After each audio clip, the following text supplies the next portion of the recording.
अस्सलाम वालेकुम, आदाब। मैं हूं जय। न्यूज़ अपडेट्स में आपका इस्तकबाल है। चलिए बढ़ते हैं आज के न्यूज़ अपडेट्स पर।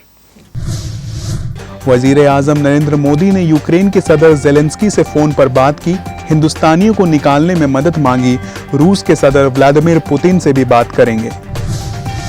ज़ेलेंस्की ने झुकने से किया इनकार, कहा मैं कसम खाता हूं कि जंग में जुल्म करने वाले सभी लोगों को सजा मिलेगी। तेलंगाना बजट सेशन के दौरान 3 बीजेपी एमएलए हुए सस्पेंड, कांग्रेस ने वॉकआउट किया। 7 मार्च को ख़वातीन के आलमी दिन की तक़रीबात का एहतमाम करेगा। हुकूमत तेलंगाना हर डिस्ट्रिक्ट में मेडिकल कॉलेज कायम करेगी। पीर के दिन Telangana finance minister T Harish Rao ने बजट 2022-23 पेश करते हुए कहा कि नए मेडिकल कॉलेज 1000 करोड़ की लागत से कायम किए जाएंगे।